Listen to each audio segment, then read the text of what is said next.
This right here is a debt contract. This is what the public think a debt contract looks like. How is that? The thing is that contracts are complicated legal documents with a lot of restrictions of the do's and the don'ts, but the public view have this misconception about what a debt contract looks like, what it is, or even the debt market in general. This misconception, some people may say that it was perfectly designed by the people who provide these services, but I don't think that is true. But wait, before you eat me up with buttloads of comment, let me explain my position, please, okay? The thing is, most professions have their own slang and the way they do things. This began from the founders of that profession. These are the people who don't even know what school is, but have contributed to the advancement of that profession, and followed by people who went to school, who then added these complicated contracts and words so that they can sound smart, of course. But there's too much liquidity in the debt market. Our economies today are made out of debt itself. So trust me when I say this, okay? Please trust me. I know what I'm talking about. But the public doesn't see this opportunity. How could they? Because we are programmed by the education we obtain to think about debt when it comes to borrowing for consumption rather than making it work for us. Working for us, I mean creating wealth. Do you get it? This is also a psychological thing because you know when you borrow money, you have to pay it back with interest. We also assume that you are earning an income, because how can you obtain a loan without earning an income? Unless you live in America, that is. Intermediaries there, they just give out credit loans without too much screening to check if you are eligible to be given a loan. They know if you don't pay the credit card loan, you are screwed, my bro. They will make your life a living hell by blacklisting you on future borrowing. That is not cool because they are the very people who encourage consumption rather than accumulation of wealth. That is why I am here, guys, to tell you in this video, I am going to give you the best debt asset to invest in. So believe me, you are going to learn a lot. So there are two debt assets for people just like you and me who don't have a lot of money to begin with. The first one is a unit trust. The second one is money market mutual fund. Maybe you're wondering, what are those assets? A unit trust is when you invest with fellow investors to take advantage of diversification of things to invest in, transaction cost, and liquidity. While money market mutual funds invest in short-term money market instruments, but here you don't have fellow investors with you investing in this fund, so you are alone, and for this reason, this one might be a bit costly, but it guarantees 100% on your return of investment unless there is a financial crisis. So yeah, sorry for your loss, bro. Here are the list of names of companies that provide these debt assets.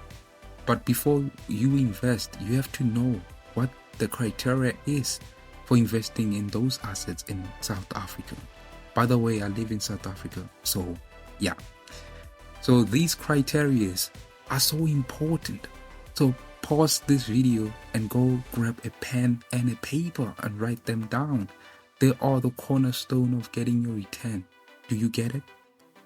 The first criteria is a good money market mutual fund size must be 1 billion rands or more. The second criteria is that less than 25% must be invested in corporate debt. This will lower the risk of default, but fund managers can invest that percent in T-bills.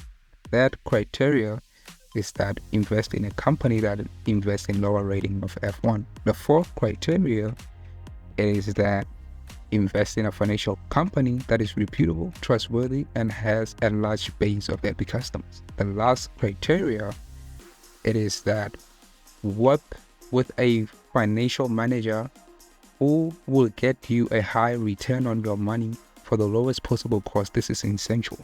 So I tried to compile a group table of those financial companies and what they offer, because I like you guys, so I'm doing this for you guys for free. And if this is not love, then I don't know what it is then. So if you give me that 1000 likes and subs, I promise to make a video calling these financial companies, confirming their benchmark the total admin cost. And if you look at the group table, those costs are estimates, not actuals. So if you give me that 1000 likes and subs, I promise to call them to put your mind at ease. I ended up making segments of that group table so that I can do justice on each and every criteria there. It should also be noted that the data is not based on whichever year, but it is based on the performance of each fund since its inception. First segment is the fund size. So the fund size of Ellen Gray is 26.8 billion, of Coronation is 24.82 billion, of Old Mutual is 15.5 billion, of Community Growth is 194 million, of RECM is 104.2 million.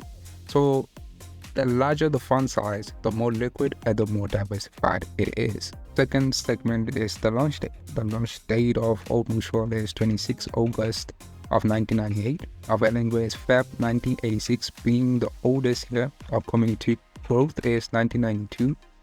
Of RECM is 15 October 2010. Of Coronation is the 2nd October 2000. The third segment is the minimum amount required. Minimum amount required for Old Mutual is 10,000 lump sum or 5,000 per month for 24 months. So of Ellen Gray is 36,000 lump sum or 8,000 per month for about 24 months also. So of Community Growth is 5,000 lump sum or 500 monthly.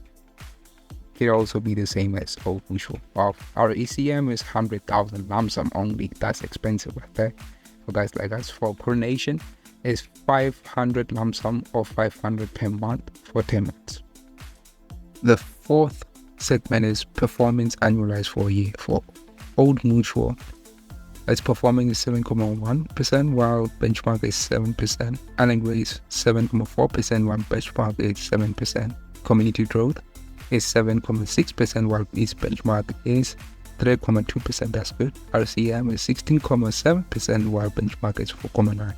Coronation is 2.2%, while its benchmark is 1.1%. The fifth segment is the benchmark itself. For Old Mutual, it exceeded its benchmark in year one, as we can see from above, and also subsequent years. For Ellen Gray, it also did the same. It exceeded its benchmark in 1 year and also subsequent years. For Community Growth, it exceeded its benchmark for a year, but it underperformed in subsequent years, so invest with caution.